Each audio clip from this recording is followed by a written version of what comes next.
Assalamualaikum warahmatullahi wabarakatuh. Alhamdulillah wassalatu wassalamu ala Rasulillah, amma ba'd. Al-Quran adalah mukjizat Rasulullah sallallahu alaihi wasallam yang terbesar. Karena Al-Quran ini merupakan kalamullah. Kenapa ini menjadi mukjizat yang terbesar? Kita bisa melihat sejak 14 abad, selama 14 abad itu tidak berubah dan tidak tergoyahkan. Al-Quran ini memiliki gaya bahasa yang luar biasa. Ketika Rasulullah SAW diutus, itu di masyarakat yang memiliki peradaban sastra luar biasa. Ketika Al-Quran ini dibacakan kepada mereka, mereka tercengang, kaget dengan keindahan bahasa Al-Quran. Bahkan ketika orang-orang tersebut ditantang oleh Allah untuk membuat tandingannya, membuat kata-kata yang sebanding dengan Al-Quran, mereka tidak mampu menjawab tantangan tersebut. Tidak bisa, karena memang Al-Quran ini adalah bahasa Allah Subhanahu wa Ta'ala, memang kalamullah. Artinya memang terlihat sekali ketidakberdayaan seorang manusia untuk menandingi kalamullah. Para pendengar rahimakumullah, kalau kita belajar bahasa Arab dan kita menggali lagi lebih ke bahasa tafsir Al-Quran, balaghahnya, kita akan mendapati gaya bahasa Al-Quran itu luar biasa.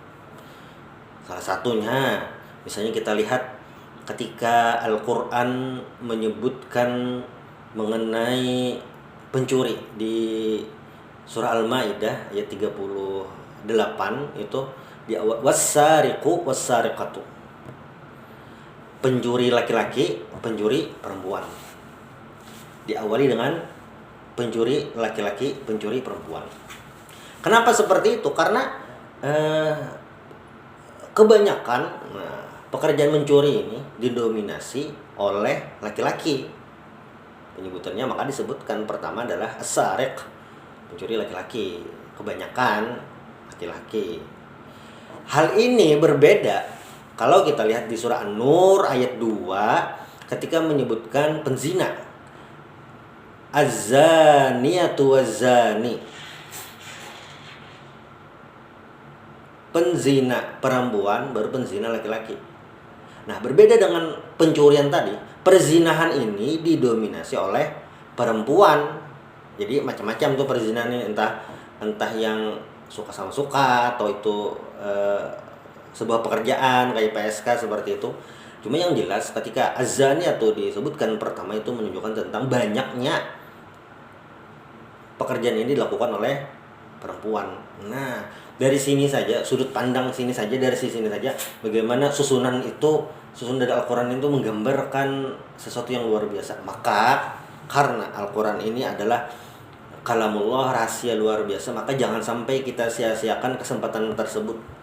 Jangan sampai kita biarkan diri kita tidak mendapati keindahan bahasa Al-Quran ini, keindahan mukjizat Allah kepada Nabi Muhammad yang sampai tidak kita rasakan. Nah, para pendengar rahimakumullah, tentu untuk bisa membaca Al-Quran ini perlu belajar.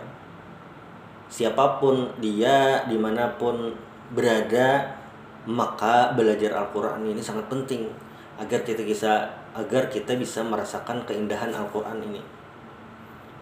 Kalaupun misalnya sudah berumur, masih belum bisa membaca Al-Quran, jangan pernah malu. Masih banyak waktu, masih banyak kesempatan kita untuk belajar.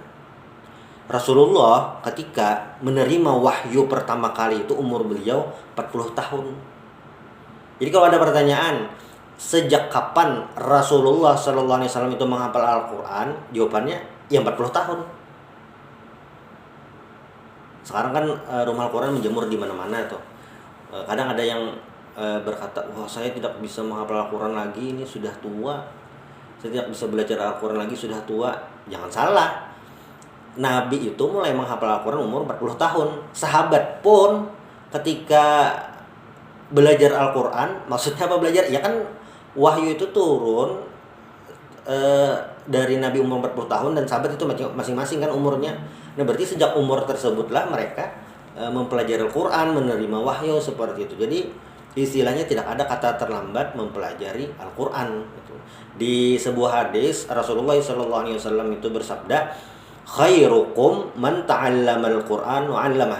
Sebaik-baik kalian adalah orang yang belajar Al-Qur'an dan mengajarinya. Ta'allamal Qur'an, belajar Al-Qur'an dan mengajarkannya. Nah, di sini maka ketika kita sudah memiliki kesempatan untuk belajar Al-Qur'an, maka belajarlah. Berapapun usia kita dimanapun, itu satu. Lalu yang kedua, kalau kita sudah bisa, maka kita harus mengajarkannya.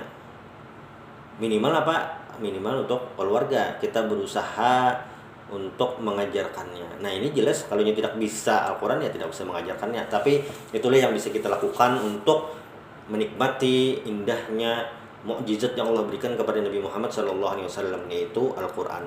Maka mudah-mudahan kita bisa banyak berinteraksi dengan Al-Quran, bagaimanapun caranya, dimanapun kita berada. Mudah-mudahan ini bisa menjadi renungan bagi kita. Bila taufiq wal hidayah wa ridwal inayah. Assalamualaikum warahmatullahi wabarakatuh.